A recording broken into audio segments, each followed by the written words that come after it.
Well, good morning, folks. We want to welcome you here to our meeting. I'm going to talk about the decorum script a little bit, and then I'll turn it over to Co-Chairman Banks. Good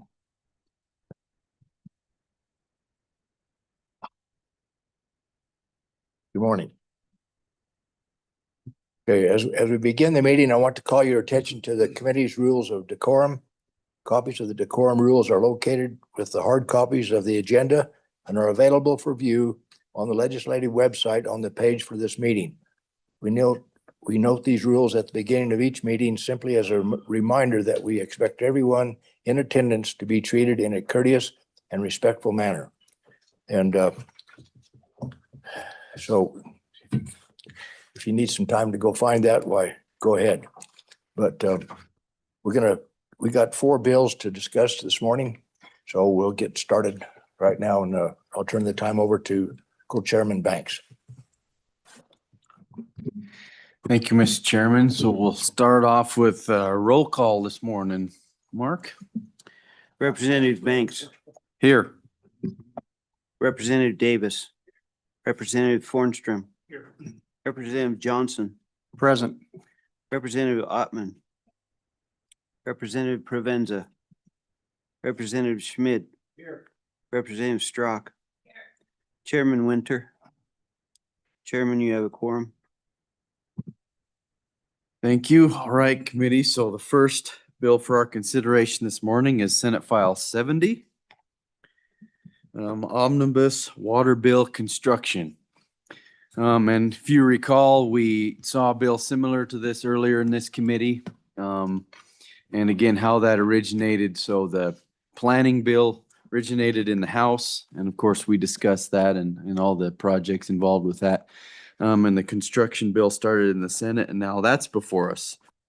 So now you'll see projects that are further along in the process. So with that introduction there, I'll turn it over to Mr. Brewer with the Development Office. Good morning, Chairman, committee members. My name is Bill Brewer. I'm Deputy Director of Construction at Water Development. Apologize this morning. We have both of our bills up at the same time. So the directors across the hall taking care of the planning bill, and I'll be here to walk you through the construction bill. Just as a reminder, the water development accounts are funded through a portion of the mineral severance tax distribution account. What we're looking at this morning is the Omnibus Water Bill Construction. And this authorizes the construction of projects, provides appropriations for the program funds to the commission, which is basically the spending authority, and ultimately provides grants and loans to the sponsors to the commission to complete the projects. Work to date, moving through this, we started with planning studies. All of these projects either went through planning studies within the agency, or the sponsors can complete their own planning studies if they are up to our same standards. We do review their planning studies to make sure they do meet that requirement. And basically, we move forward with construction projects, trying to go with the priority projects identified in those studies.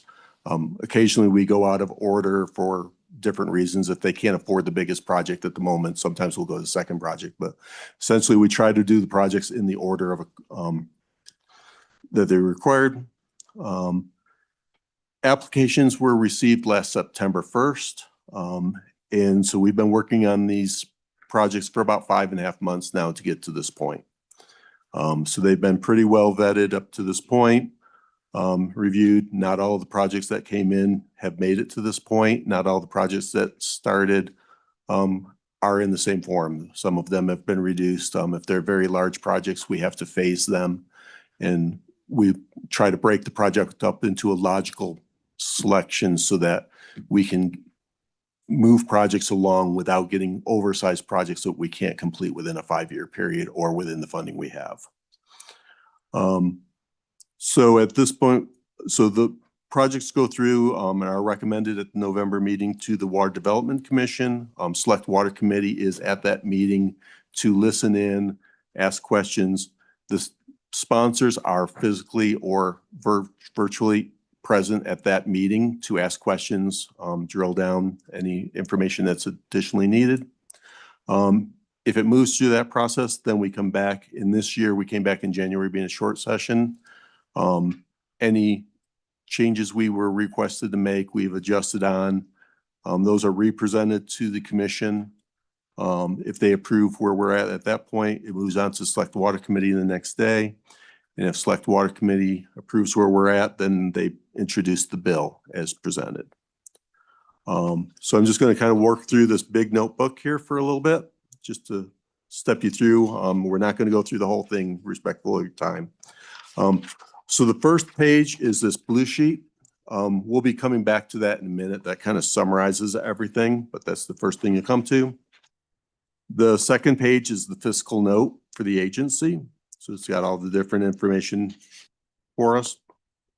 And then the third page, we get into the actual bill. And then going through the projects are tabbed behind that if you get direct information on any of the specific projects. But just walking through the first part of the bill quickly, it starts out with an introduction. This goes through basically just some terms that's authorizing the projects, providing grants, providing loans, a transfer of funds, which we'll get into a little more, a transferring of a project, and provides an effective date for the work. The top of, or the bottom of page 1 there and top of page 2 is just kind of general conditions for the bill. And I'm just going to kind of walk through quickly one project to show the kind of format of how these are all done. So starting on line 21 on page 2, we have the name of the project, which in this case is Alpine Well Number 4 Transmission Pipeline 2026. Moving on, it's the project sponsor on the top of page 3. The purpose of the project in this case is municipal water supply. Then it goes through a description of the project. In this case, it's design and construction of a water transmission pipeline, structures, appurtenances necessary to complete the project. The next section is the total project budget. This is all the money required to complete the project, whether it's state funding, federal funding, it's the total project. The next portion is the actual grant that the state is offering, which is a 50% grant for that total, which is in this case $210,000. The next section is the appropriation, which again in this case is $210,000. If we have a grant and loan, the appropriation would be the combination of the two. And then at the top of page 4, it goes into the reversion date for this. In this case, well, all of these construction projects have a 5-year time frame. So they all end July 1st, 2031 this year. And then the last part here is special conditions. And for this project is that they need to come up with the other 50% of the funding on their own. So all the projects through this bill are going to kind of step through in that same fashion. So if you have a question on a specific project, they're all going to lay out essentially the same way. So just to kind of summarize and get through this without taking up too much of your time, I'm just going to skip to this blue sheet and kind of summarize all the different projects that are within this bill.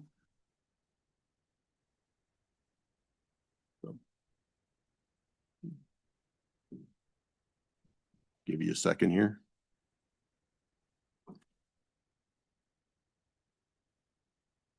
So if we look at the top of that blue sheet, this is new development.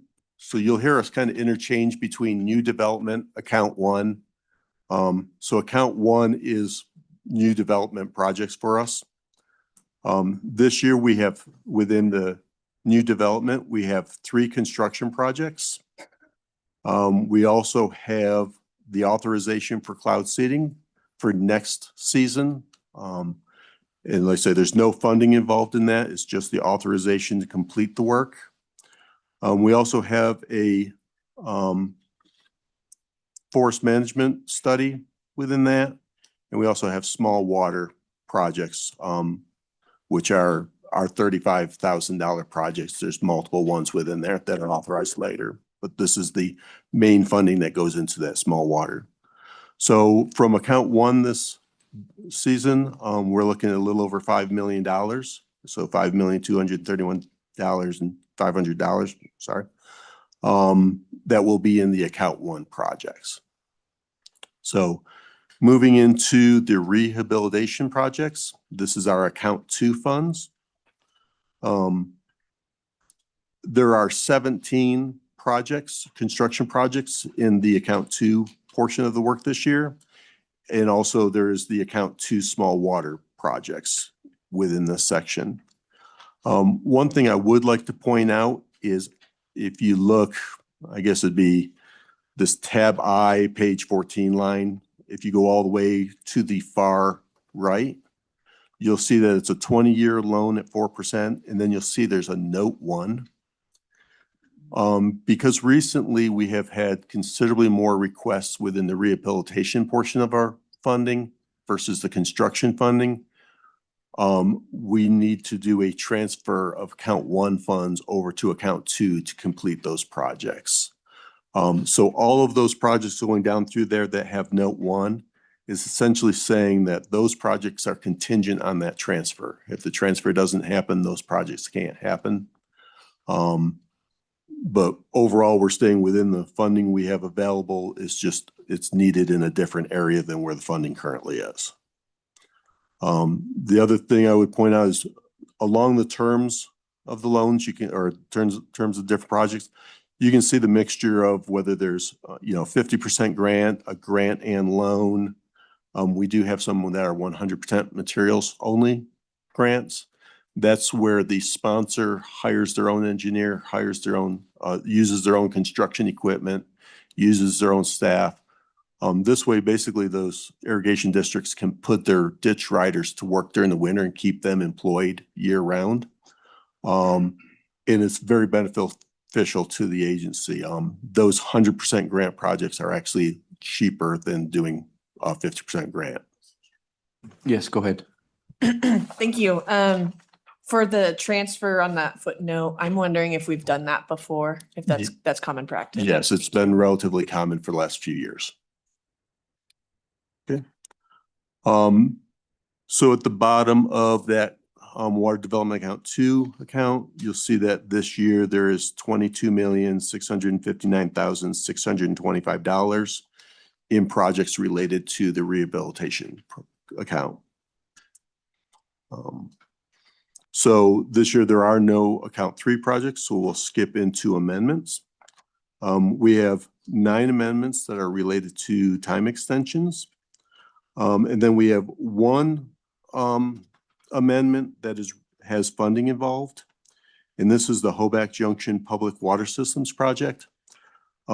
Starting a few years ago, because we've had a bunch of time delays waiting for easements, some other issues, we kind of changed policy, and this has probably been 3, maybe 4 years we've been doing this, that we've started doing what we call pre-construction projects, where we fund the design work, all the easement acquisition, all the permitting, all the plans and specifications, all the way up to the bidding of the project in one phase. And when they get past, all their easements are in place and they're past 50% design, then we'll authorize them to come in and get the construction funds, so that we're not tying up those construction funds for 5, 10, in this case, sometimes 15 years. So this amount in here, this $974,050 was the planned amount. It was what we originally had in the recommendation. They have actually shown that they may be a little under cost on this, but we're moving forward with what the original recommendation was. So this is not a cost increase, it's just a planned addition of their construction funds to move into the construction portion of that project.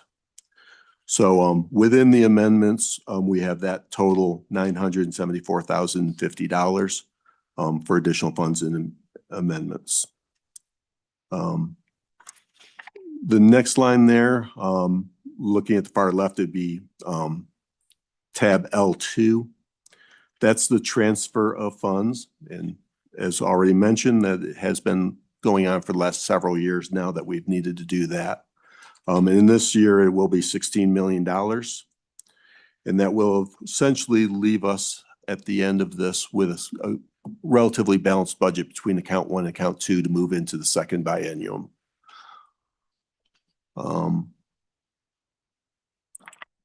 And then we also have within that section, tab M2, we have a well transfer. This was a well that was drilled previously. It was a relatively low producing well. Normally, we would have gone back and abandoned that well. However, the community sees some benefit in maintaining that well. So they have requested to buy the well for the price it cost us to build it. So we are requesting authorization to sell them that well at the cost it cost us to build it. At this point, there is no real reason to tie it into their system. So we're not going to tie it in the system. They're planning to use it as kind of a monitoring well and water level well to kind of watch the aquifer. Listed, it's now page 60, is a forest management water research program study. That's a study that will be conducted over at the university. That is the only work within this bill that has general funds involved in it. I believe there's $155,000 there for the study to be completed.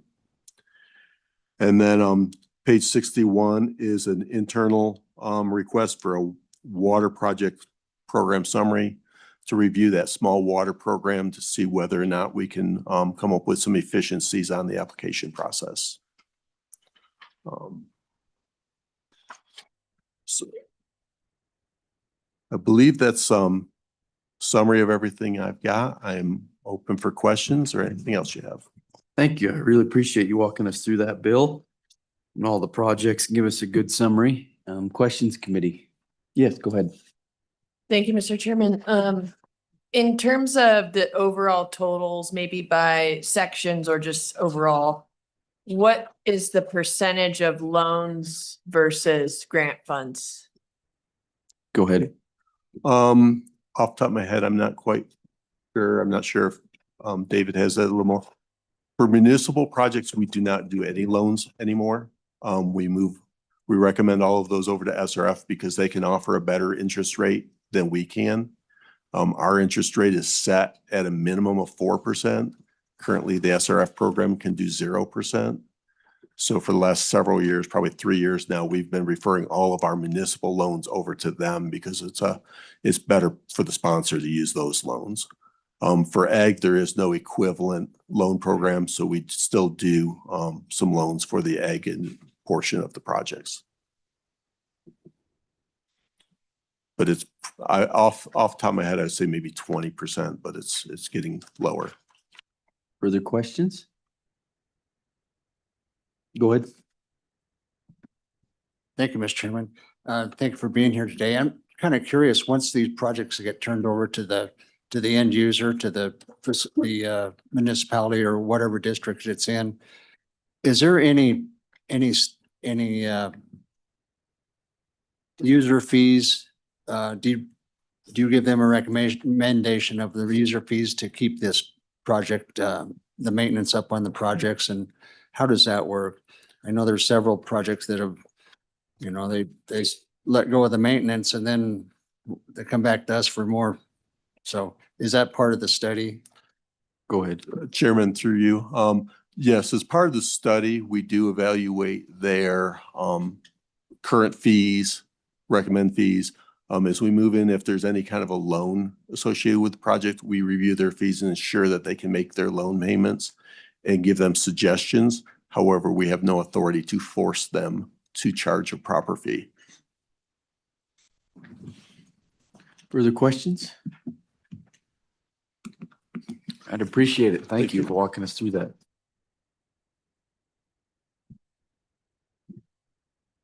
Okay, we will open this bill up to public testimony. Do we have anybody in the room wishing to testify on our construction bill? Okay, anybody online for this one? All right. We will close public testimony Committee, what's your pleasure? Moved by Representative Strack, second by Representative Ottman. Discussion and or amendments on the bill? Seeing none, question haven't been called. Mark, you want to call the roll on Senate File 70? We're voting on Senate File 70 engrossed. Representative Banks, Aye. Representative Davis, Aye. Representative Fordstrom, Aye. Representative Johnson, Aye. Representative Ottman, Aye. Representative Provenza, Aye. Representative Schmid, Aye. Representative Strack, Aye. Chairman Winter. This is a due pass. Right, perfect. Thank you, committee. Appreciate the good work on this bill. Next bill for our consideration is Senate File 68. Water District Funds for Maintenance Projects. We have the good Vice Chair of the Select Water Committee, Senator Boner. Welcome. Hey, good to see you all. So what we have here is Senate File 68. Just a little bit of background as a reminder for the committee. This bill was a result of our interim work, and we had a lot of people asking questions for, say, La Perelle or Goshen Irrigation District. Why weren't you saving money for, this infrastructure that you knew that you're going to have to replace? And the answer is that we don't allow them to. The statutes literally do not allow them to assess their members for more than what it takes to basically conduct ongoing operations. And so this bill changes that. It goes into statutes for irrigation districts, watershed improvement districts, and water conservancy districts. And basically, we insert some standard language you'll see kind of in the middle of page 3. You can include these sort of major maintenance projects, we're calling them, for aging irrigation infrastructure. So there are still some sideboards there. It has to be for this infrastructure that we identified in the level 1 study a few years back. And so it can't just be for anything. And then we give them the opportunity, but not the requirement, to invest that with other local government investment pools with the state treasurer's office. So note for you all, this kind of took me by surprise at some point, because we allow them to invest in equity pools. This requires a 2/3 majority to pass the House. And so, I figure this was relatively non-controversial on our side. We're just empowering these local districts to go ahead and kind of, take the reins a little bit. So hopefully that's not a problem on your all's chamber, but if it is, you can just strike the part where it says, in equity pools, and that simply eliminates WildStar 3, but not WildStar 1 and 2 as the options for investments with the state treasurer. So just keep that in the back of your mind if the bill, gets a little bit of opposition and it goes through the process. Also important to point out, page 3, line 11. I believe this is for the Conservancy District. Let's see. So they actually don't do assessments, they do mills. And so you'll see some, and basically there's not that many of these districts throughout the state. We gave them the opportunity to basically increase their mills as a part of this because they're maxed out currently. So the bill wouldn't have an effect for that particular type of district if we didn't have that in there. So note that on page 3, that's a little variation from the standard language in the other 2 parts of the bill. So don't change the process, still need the approval of their members using their normal processes to assess to increase the assessments for these purposes. But that's what the bill does. It kind of cuts some of these irrigation districts, water conservancy districts loose, gives them more authority to deal with the things that are right there in the backyard instead of coming to the state and begging and pleading for money. Potentially after the infrastructure has failed. So so this is part of the broader effort. I think we're realizing how much this infrastructure needs to be replaced. And this is just one more tool that we're going to give the local folks and, give them a little bit more authority with the opportunity for more, oversight. And certainly that doesn't change at all. But we're just giving this additional tool. So that's the bill. Thank you. Appreciate you walking us through that bill. Any questions for Senator Boner? Go ahead, Representative Martin. Thank you, Mr. Chairman. Senator Boner, just for clarification for me, because you said that sometimes it's not understood what is needed or what we can do to help along those lines. So if you would just go back and say again what about how it would change and offer help to the conservation districts as well as the irrigation districts. If you could just make that clear for me, I'd appreciate it. Sure. So it's a water conservancy district. I don't think there's that many around the state, but it's a, similar function to a irrigation district or a watershed improvement district. All these entities have this irrigation infrastructure, so that's why I've included all of them in the bill. And it's the same principle spread throughout those different types of entities that we're just giving them the authority to raise funds beyond what is needed for their day-to-day operations. If it's earmarked for these irrigation infrastructure, this irrigation infrastructure that has been identified as aging and critical. Go ahead. Okay. Will these changes go before the board and the members before any changes are made? This is just, we're taking our hands off to say, if you guys need to do some reorganization for maintenance, you may. Is that it? Go ahead. Yes, Mr. Chairman. We're not changing the process. Still need approval of their members, the same way as they would to, change the assessment for operations. So don't change that. Still need approval of the members. We're just giving them this additional option, which we're currently constraining them for whatever reason. Further questions? Okay, Senator, thank you for being here, presenting the bill. Public testimony on this bill? Anybody in the room want to testify on Senate File 68? Please come forward, fill the chairs.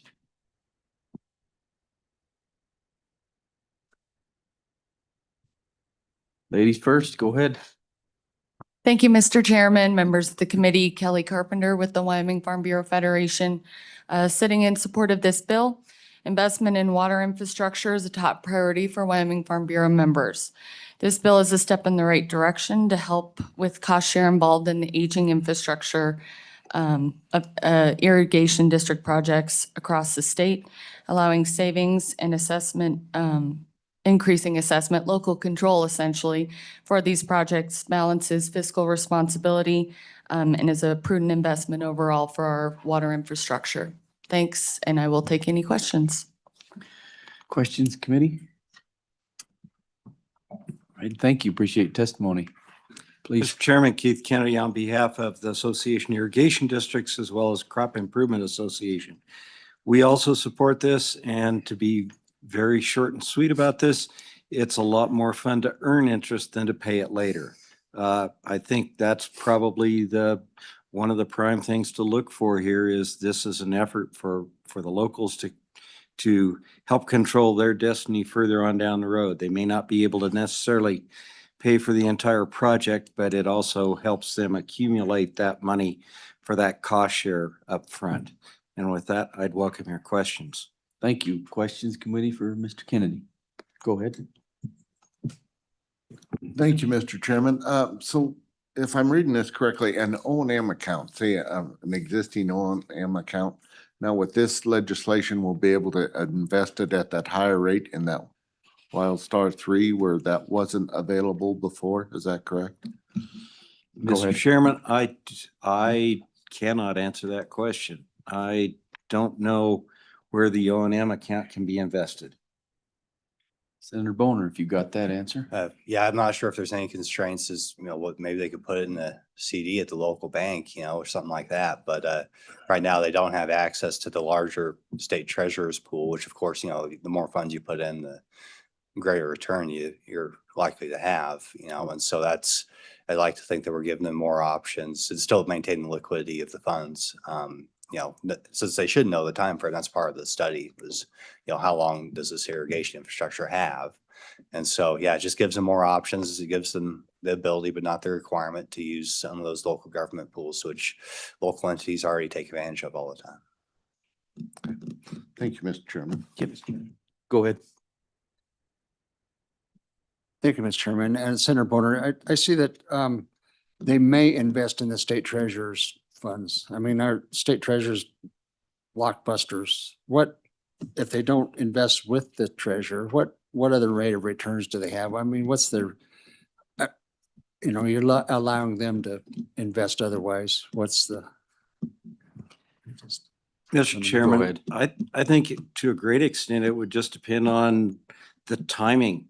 How much effort do they need to put forth to put that in with the state treasurer versus how soon do they need it? Is this something short-term within the next few months, or is this a longer-term project where it's like any other business decision? Where does it make the most sense for this entity to invest? And Mr. Chairman, ahead. I'd say that given the fact that we don't really allow them to, raise funds for any more than what their operational costs are, it's likely they don't have any investments right now because they're just going from year to year with the bare minimum. And so, yeah, I'd imagine that this may be new to them. Now, I don't think the bill contemplates one way or the other where maybe they decide to go to, put in a CD at the local bank or wherever the case may be. I don't know the answer to that, but maybe we could get you one. I imagine it'd be the same as any other local entity. Do they have to do WildStar 3 or could they, could they invest it somewhere else if they wanted to? Maybe I'll ask Wham or somebody like that and they could get an answer for you. But what the bill does specifically is it authorizes, the use of the state treasurer, which is kind of what we anticipated. But yeah, we can double check and get an answer for you if that's okay, Mr. Chairman. Thank you. Further questions? Go ahead. Thank you, Chairman. Senator, I guess I would direct this to you that maybe you could clarify in here the difference between, I should know this, but irrigation districts and the other districts, the mill, what properties does the mill include? And are they different from the assessment to an irrigation district? Thanks. Go ahead. Yeah, the mill only applies to the members of the district, so it's not a broader mill or anything like that. So, yeah, I imagine it's very similar. I mean, the assessment's gonna be on a per irrigated acre basis, I'm guessing most of the time. Perhaps the mill is, similar, but it's, it's not $1 per acre necessarily. It's going to be in terms of that mill, right? And so I imagine it'd be very similar from a functional perspective, but the math may be a little bit different because you're dealing with different types of units. Now, why it's different, I'm not sure. You have to ask somebody with a little bit more experience as to why, each type of entity is somewhat different. And maybe Mr. Kennedy or somebody else could provide more background there, but the nexus here is that they all have irrigation infrastructure that needs to be maintained. Further questions, committee? Go ahead. Thank you, Mr. Chairman. And I think on the Water Conservancy districts, it's all the lands that are within its boundaries would be, because the Water Conservancy district is a tool for us to go to the state and work as landowners. The other question back on to I remember somewhere back in my past, the O&M accounts were a lot of times attached to the agreements with water development on projects. And they were to be a certain part liquidable, in case there was something, but we always had our hands tied as far as the ability to invest in a better earnings because you had to keep some liquidity in there. So I think this bill here will really help them, give them a broader tool there to work with. So I think it's a good bill all the way around. Further questions, committee? Right, thank you. Appreciate testimony. Further testimony in the room? Anybody online on this one? Okay, with that, we'll close public testimony. Committee, what's your pleasure on this bill? Moved by Representative Johnson. Seconded by Representative Struck. Discussion and or amendments on this bill? Seeing none, question haven't been called. Mark, if you want to call a roll on Senate File 68. Voting on Senate File 68 engrossed, Representative Banks, Aye. Representative Davis. Aye. Representative Fornstrom, Aye. Representative Johnson. Aye. Representative Ottman. Aye. Representative Provenza. Aye. Representative Schmid, Aye. Representative Strock, Aye. Chairman Winter. Votes 9-0 do pass. Right, perfect. Good work, committee. Next bill for our consideration this morning is Senate File 17, Good Neighbor Authority Amendments. This is brought to us by the Select Federal Natural Resource Management Committee. Looks like we have the good Senator Dockstetter here to speak on behalf of this bill. Senator, good morning. Good morning, Mr. Chairman, committee members.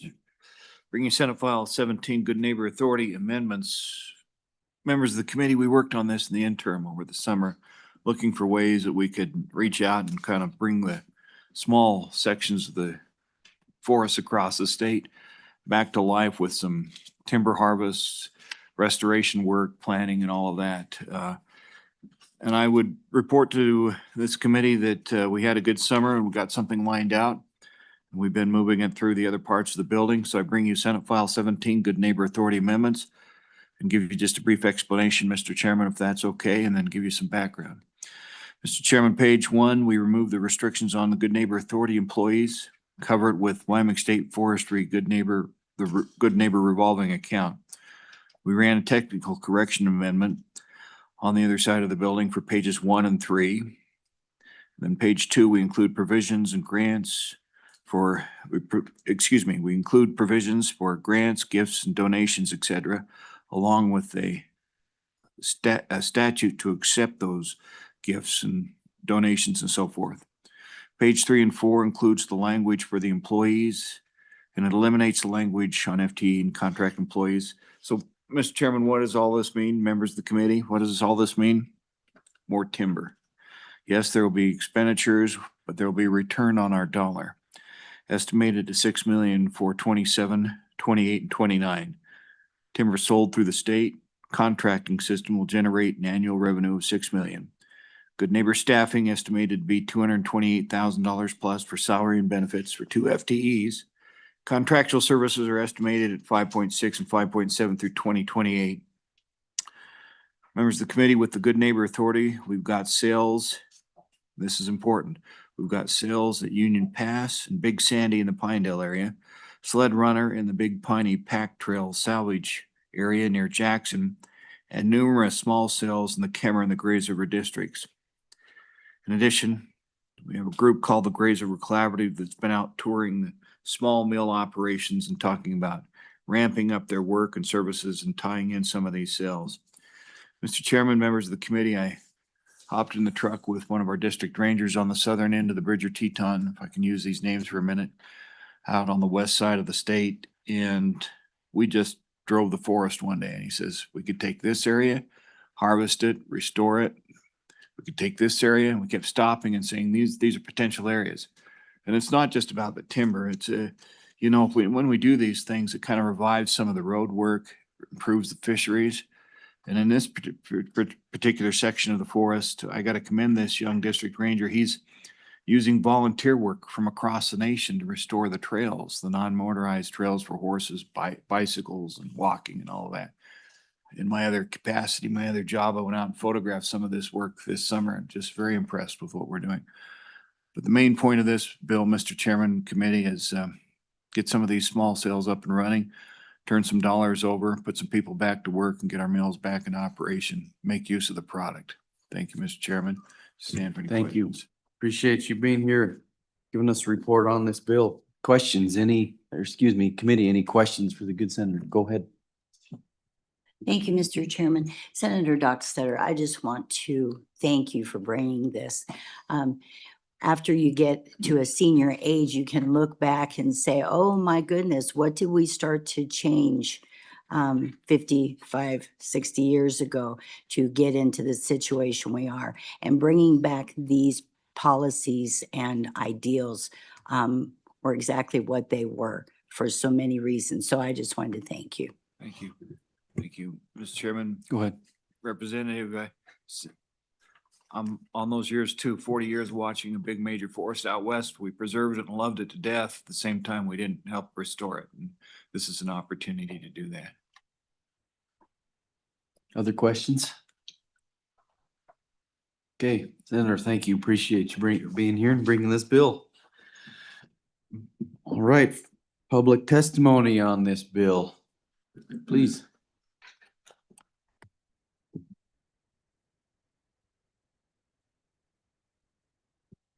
Good morning, Mr. Chairman, members of the committee. Matt Marshall. I'm the Assistant State Forester for Operations with Wyoming State Forestry Division. Thanks for having me today. I think Senator did a great job of introducing the bill. Really went through everything there that we're hoping to gain from a little bit of revision of the original statute. I think one thing that I want to point out here is that there is no state appropriation tied to this. This is simply opening up a little bit of flexibility for our state forester to both hire staff as conditions need, as well as opening it up to different funding sources than what we're receiving right now through just the U.S. Forest Service and the BLM. We have been approached by entities like 501c3s, timber industry, and some other partners in the past asking if there's anything they can do to help. With their original statute, we weren't able to take in their funds through our Good Neighbor revolving account to do things like purchase vehicles, which is really hard with federal money. Anything over $10,000 is, you got to account for depreciation every year, and it turns into, more time than it's worth really to do that type of reporting. So we feel that opening up that flexibility would give us more full-time positions, which we've seen has created a lot of more continuity. These are 5-year, 10-year projects in some case, from planning all the way to the end of implementation.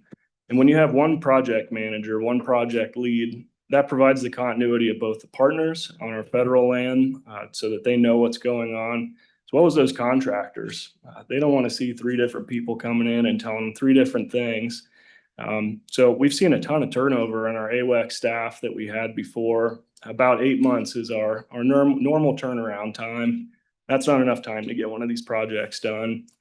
So we have filled all of our full-time positions that were previously granted, and I think we're seeing a lot of success from that. We're seeing people stay around longer, and we're seeing relationships get built, and just overall a ton of success with the program, which I will touch on through some of the handouts that you guys have received.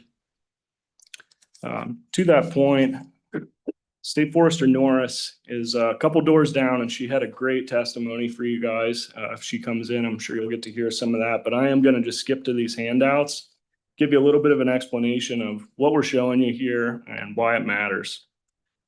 So I'd like to start with the Wyoming Federal Lands Report. And I believe the committee's seen at least one of these handouts in the past.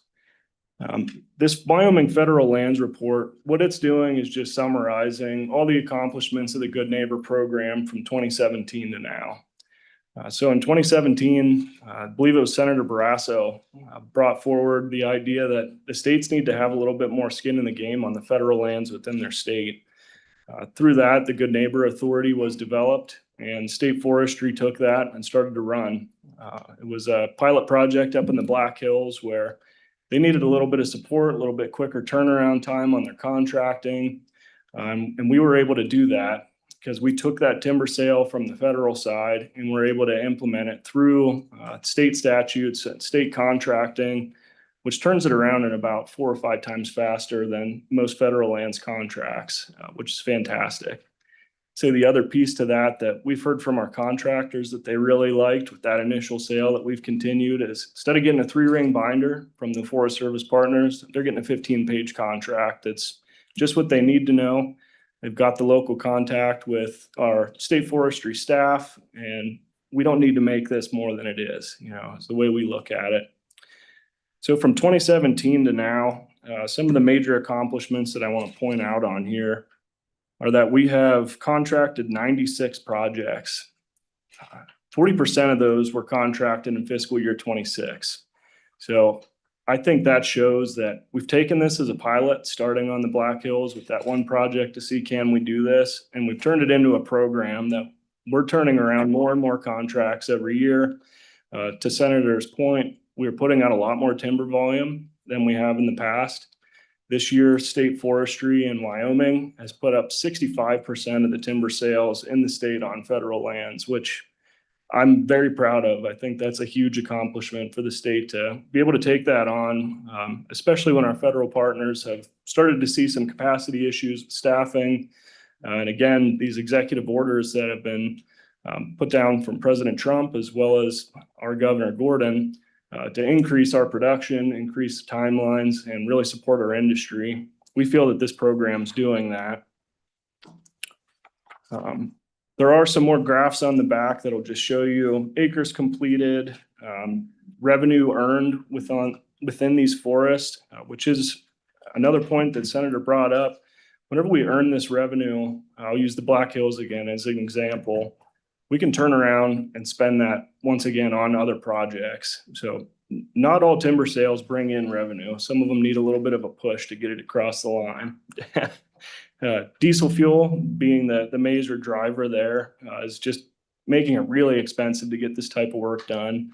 So what we can do is take some of that timber sale revenue and turn this into a service project and just supplement that a little bit. If it's in a critical area, if it's timber that industry needs, and we've done that over and over again. I think there's been a ton of great examples of making that work. With that, I'll ask you to move over to the Rob Roy Cheyenne Board of Public Utilities handout, which is exactly that, an example of good neighbor authority at work and being successful in a very critical landscape on the Medicine Bow route. So as many of you know, the Rob Roy Reservoir is a major component of Cheyenne's water utility. They take their water from Rob Roy and pipe it all the way over here to Cheyenne. So that reservoir is really critical that we keep the forest around it healthy, the wildfire away from it, so that we don't see the same effects that we're seeing. As an example, south of us here in Colorado, they're spending millions of dollars to dredge their reservoirs for municipal water supply year after year because of these mega fires we've experienced. With Rob Roy, the idea was, let's do some thinning, let's do some fuels work all around this reservoir so that if there is a wildfire, there's a little bit of that fuels reduction that's been completed and the forest is in a much better state. This is a phase project. So with this first phase that we're presenting you, we completed about 250 acres of fuels treatment. While completing the fuels treatment, any of the merchantable material was able to be taken off and later sold to the sawmills and firewood contractors around the area. So really multi-benefited. I think one of the biggest things to point out of why the state was important for this project, why Good Neighbor Authority was important for this project, is because we were able to bring in 3 different funding sources to get the work done. The federal government doesn't have that ability to necessarily do it as easily as we did. So to highlight this, the Cheyenne Board of Public Utilities actually did bring forth $100,000 to get the work done. I said, this is a really important landscape for us. This is really important work. We want to see more work get done. So they brought $100,000 to the table. I spoke to that timber sale revenue from past sales a little bit earlier. We took $93,000, a little bit of almost $94,000 from a Lake Owen timber sale that was done on the Medicine Bow route through the state forest. And we took that revenue and put it back into the Rob Roy project. We said, this is, again, a very critical landscape. The work needs to get done. But the money wasn't all there from the U.S. Forest Service to scale it as big as we thought was important to scale it. So taking those 3 funding sources is how we got the work done. We've taken that model and we've plugged it into every one of our national forests now across the state. And I think there's a lot more opportunity to keep doing so. With that, I'm happy to stand for questions. Thank you. Appreciate that. Any questions, committee for state forestry? Go ahead, Representative Ottman. Thank you, Mr. Chairman. And thank you for being here today. This is very exciting. I was just wondering, do you know just offhand what this might do for state sawmills? Because over the last 25, 30 years, I've watched them disappear. Do you know how many there are and if there's more being put online? Go ahead. Mr. Chairman, Representative. So that's something that we've really been trying to focus on. We're losing sawmills, as you know. Right now, we have 3 major sawmills across the state. There are some smaller ones in between that have some niche markets that help us get a lot of good work done as well. But the 3 large mills we have would be Hewlett up in the Black Hills, South and Jones over in Uinta County, and Saratoga that's based right in the town of Saratoga. They're the 3 major producers that take the most volume from the forests, and I think if you asked any of them, they'd tell you they're suffering a little bit. They need more wood, they need it faster, which is what we're trying to do through this program. One thing to highlight is a new shared stewardship agreement that was just signed with the U.S. Forest Service in the state of Wyoming. With that, we chose a few pilot project areas to see what can we do for some of these mills. One of those being over in the Kemmerer Ranger District, which the senator spoke of a little bit. So we're going to take small timber sales, get them out quickly. We don't need to wait 5 months, for the Forest Service to be able to contract a couple acres for a smaller mill, as well as taking on the vegetation management for an entire landscape for these larger mills, saying, how quick can we put these out? Can we get them a steady supply? These guys want to hear we have this much volume coming out year after year, not a scramble of here's one timber sale. Hopefully we get some more ready for you. So through state forestry, this is giving us a voice at the federal table. We're able to sit with them in planning and say, this is not enough. We can identify new landscapes and bring them to the table and say, this is what we want to sell this year. What do we need to do to get this done? And with that, I would just say we're spending a ton of time with our partners at those sawmills and all our local contractors to see what else can we do to improve what we're doing right now, make it more efficient and get you guys what you need. So to answer your question, yes, I think that's a major driver. Okay, thank you for that encouragement, Mr. Chairman. Further questions for State Forestry? Thank you for being here. Appreciate your testimony. Thank you. Appreciate all the good work you guys do. Further testimony, please. Come on up.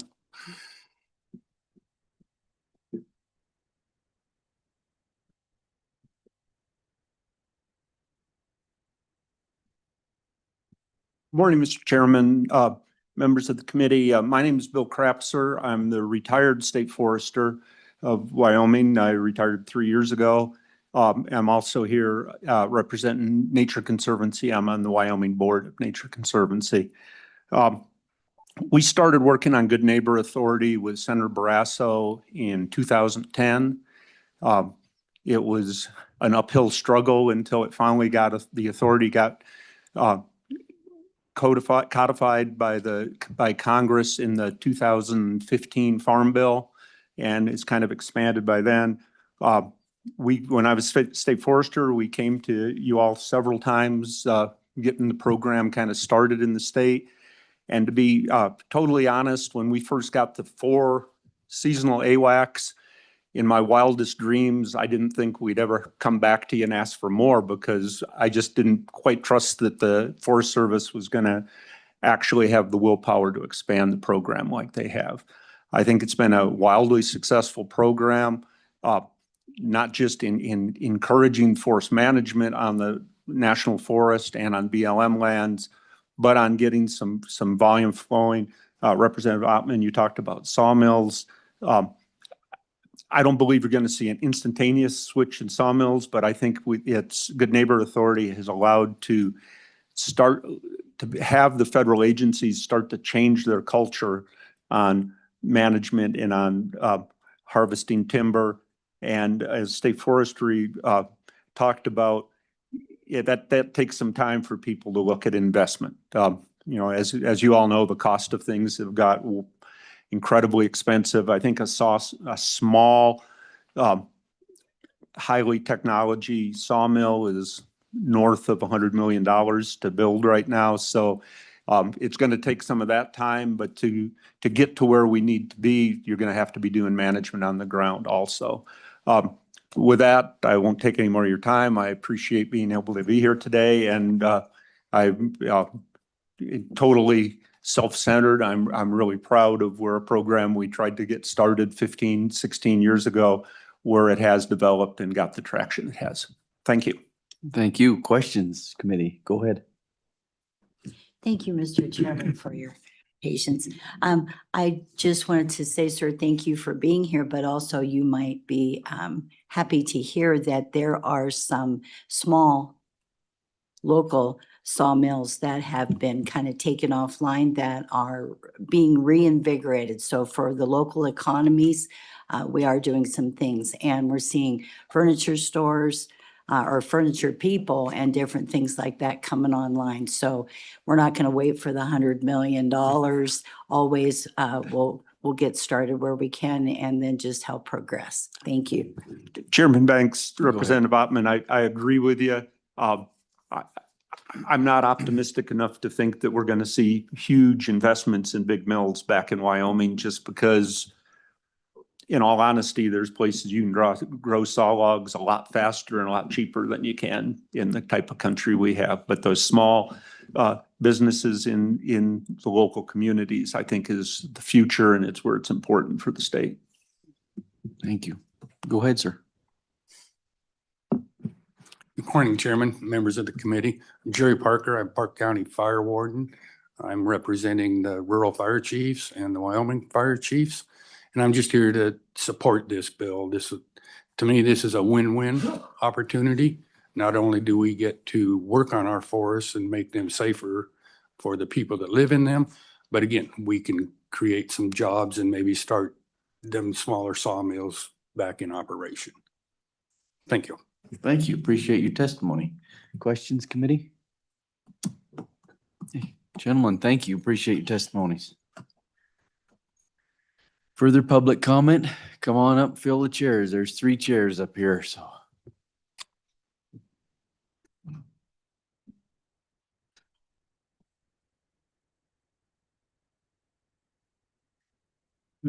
Thank you, Mr. Chairman. My name is Travis McNiven here. I'm here testifying today on behalf of the Intermountain Forest Association. I have a little bit of almost PTSD coming back to me when former State Forester Bill Crafter talked about Senator Brasso's office and for 5 years working on Good Neighbor Authority. I happen to know a staffer that was there during that 5 years working on that. And so it is exciting to see the expansion of Good Neighbor Authority and the success that it's been on the landscape, and that what this bill would do on behalf of the Intermountain Forest Association, of course, is to get more work done. It's no cost, gets the staff the ability for the state forester to match up with the Forest Service and get good work done. And that work saves a lot of money down the road in other costs and benefits for wildlife and water. Of course, local economy jobs, as Representative Ottman previously said. And so sorry for coming in a little bit late. Across the hall was working on the bill across the hall in Senate Ag that has the bill that you all had previously up with House Bill 78. And so with that, I will be brief and support, ask the committee support moving forward with this Good Neighbor Authority legislation. Thank you. Appreciate your testimony. Questions for Mr. McNiven? Hey, thank you. Appreciate it. Please. Mr. Chairman, members of the committee, Kelly Carpenter, Wyoming Farm Bureau Federation, sitting in support of this bill. Our members have witnessed firsthand the good work the State Forester's Office has done through the Good Neighbor Authority. Whether fire mitigation, timber sales, invasive species mitigation, eliminating the employee cap would be a huge benefit for our Wyoming federally owned landscapes and all those who use them. I'll be brief and take any questions. Thank you. Thank you. Questions, committee? Hey, thank you. Appreciate your testimony. Further testimony? Anybody online for this? Okay, go ahead and let them in.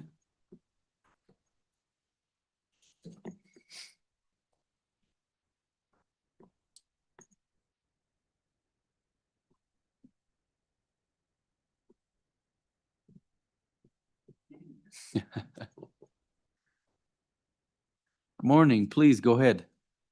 Good morning, Mr. Chairman, members of the committee. Can you hear me okay? Yes. Perfect. My name is Holly Kennedy. I'm here today representing the Wyoming Association of Conservation Districts, and thank you for allowing me to join virtual. We're wearing a couple different hats this morning, testifying in a couple different committees, as well as hosting our spring supervisor training. So do appreciate the opportunity to join you remotely. Wanted to speak in favor this morning of the Good Neighbor Authority bill. We have some really great bills this year in the legislature addressing some of our forest health issues, and we greatly appreciate the support for that. It's easy to see how much our state benefits when our forests are healthy. And this bill goes a long ways to help that by allowing state forestry to have additional Good Neighbor Authority positions to help get that important work on the ground.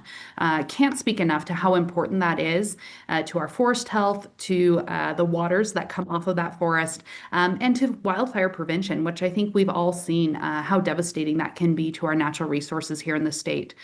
So very supportive of this bill and the abilities it'll give our state forestry to be nimble and to get that work on the ground. With that, happy to answer any questions that the committee may have for me. Thank you. Appreciate that. Committee, any questions for Ms. Kennedy?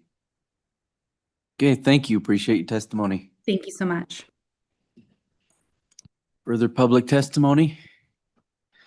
All right, with that, I'll just put in my own little bit of thoughts on this. Some of us on I guess it was just us three up here were able to go over to Buffalo on a trip, I believe 3 years ago, and view some of the work of the Good Neighbor Authority on the national forest there, and just the quality of work that was done and the way that the forest looked after the projects were completed was just phenomenal. I mean, they're really doing good work cleaning up our forests and utilizing a resource that's really viable in the state of Wyoming. So happy to support this bill moving forward. So committee, what's your pleasure on Senate File 17? Moved by Representative Provenza. Seconded by Representative Ottman. Discussion and/or amendments on the bill? Seeing none. Mark, if you want to call a roll on Senate File 17. Voting on Senate File 17 engrossed, Representative Banks, Aye. Representative Davis, Aye. Representative Fornstrom, Aye. Representative Johnson. Aye. Representative Ottman, Aye. Representative Provenza, Aye. Representative Schmid, Aye. Representative Strock, Aye. Chairman Winter. Vote is 9-0. Do pass. Thank you. Good work. Yep, thank you. Appreciate it. Yep, thank you. Appreciate the good work on that. Thank you. Now, the hardest bill we'll have, Senate File 43. Gonna be a doozy on this one. But I don't see Senator Hicks. We have to listen to Representative Davis, I guess.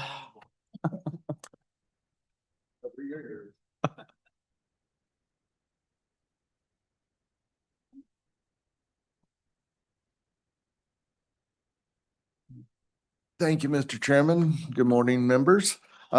This is actually the second part of a two-part bill, but our part didn't make it to the committee of the whole. But this is a very important part, gives the ability for our districts to come to the 21st century, so this enables them to do that. And I think this is a pretty short and simple and sweet, and this is what we need to do to move them forward. And with that, I'll try and answer any questions. Yes, thank you. I think it's pretty self-explanatory. We just repeal that statute and give them the ability to go forward with that. So, any questions, committee, on this one? Okay, thank you. Any public testimony on this bill? Okay, anybody online for this one? Okay, I'm assuming our conservation districts want to weigh in on this.